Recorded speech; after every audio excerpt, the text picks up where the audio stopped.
मैं बात करूंगी एक ऐसे महान योद्धा के बारे में जिसका केवल नाम सुनने से ही अंग्रेजों के पसीने छूट जाया करते थे और सामंतवादी कोसों दूर भागते थे। इंडियन रॉबिन हुड के नाम से पहचाने जाने वाले गरीब आदिवासियों के मसीहा, अंग्रेजों को लूटकर गरीबों की भूख मिटाने वाले, ऐसे थे the great Indian warrior Tantya Mama Bhil. Bharat के रॉबिन हुड के नाम से विख्यात इस वीर योद्धा का जन्म मध्य प्रदेश के खंडवा जिले के एक छोटे से गांव में सन 1842 में हुआ था। उनके पिता का नाम भाऊ सिंह था। वे भील आदिवासी जाति के थे।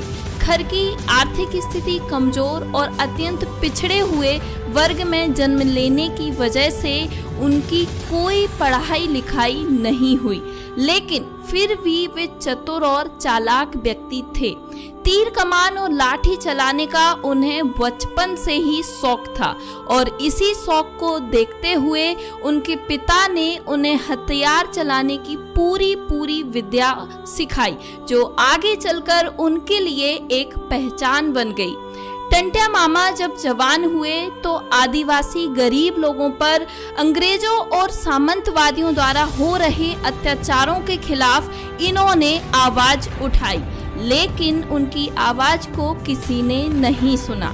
फिर उन्होंने कुछ लोगों की एक टीम बनाई और अंग्रेजों के साथ साथ सामंतवादियों के अनाज को लूट कर गरीब लोगों में बांटना शुरू कर दिया।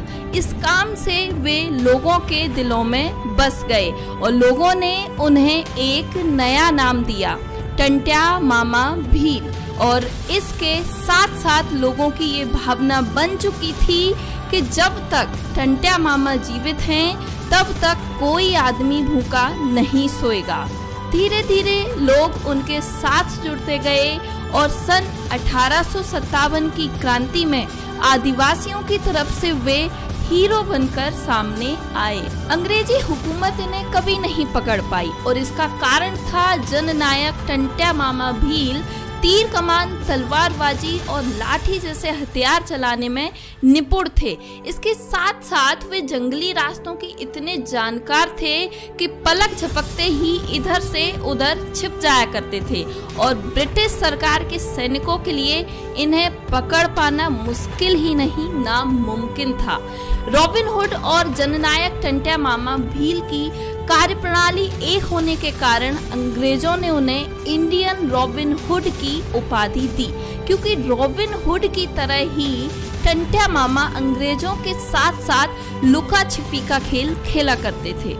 दरअसल आपको बता दें कि रॉबिन हुड एक विदेशी योद्धा था जो कि तीर कमान, तलवारबाजी में निपुण था और राजा के खजाने से धन लूट करके गरीबों में बांटता था।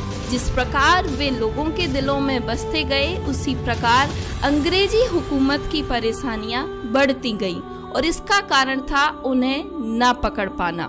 फिर एक दिन ब्रिटिश सरकार ने घोषणा की कि जो भी रॉबिन हुड को पकड़वाने में हमारी मदद करेगा उसे उचित इनाम दिया जाएगा।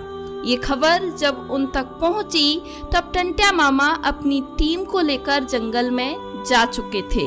फिर एक दिन उन्हीं में से किसी ने इनाम के लालच में आकर के रॉबिन हुड को पकड़ा दिया। 11 अगस्त 1886 को जब उन्हें गिरफ्तार करके जबलपुर जेल ले जाया जा रहा था तो बहुत बड़ा जन सैलाब उमड़ा और उनके दर्शन के लिए पुलिस की घेराबंदी करके सरकार के खिलाफ नारेबाजी करने लगे। अंततः ब्रिटिश सरकार ने उन्हें मौत की सजा सुनाई और 19 अक्टूबर 1889 को फांसी दी गई और सबको पाताल पानी के कालाकुंड रेलवे के पास दफना दिया गया। मसीहा बन चुके टंट्या मामा का आदिवासी समुदाय के लोगों ने वहां पर एक मंदिर बनवाया और उन्हें भगवान के रूप में पूजने लगे, जो आज तक चला आ रहा है। कहते हैं कि आज भी उस रास्ते से गुजरने वाली ट्रेन 2 मिनट रुककर अपनी सलामी देकर ही आगे की दूरी तय करती है। टंट्या भील की गणना जननायकों के साथ साथ 1857 की क्रांतिकारियों में भी की जाती है, जिसको इतिहास से छिपाया नहीं जा सकता और ना ही उन्हें भुलाया जा सकता है। इस प्रकार एक आदिवासी योद्धा का अंत हो गया, लेकिन आज भी वो भील समाज के लोगों में उसी तरह बसे हुए हैं जिस प्रकार उस वक्त थे। अगर ये वीडियो आपको अच्छी लगी है तो वीडियो को लाइक जरूर करें, और आप अगर चाहते हैं कि इसी तरह के वीडियोस आगे कंटिन्यू रखी जाएं तो हमें कमेंट करके जरूर बताएं।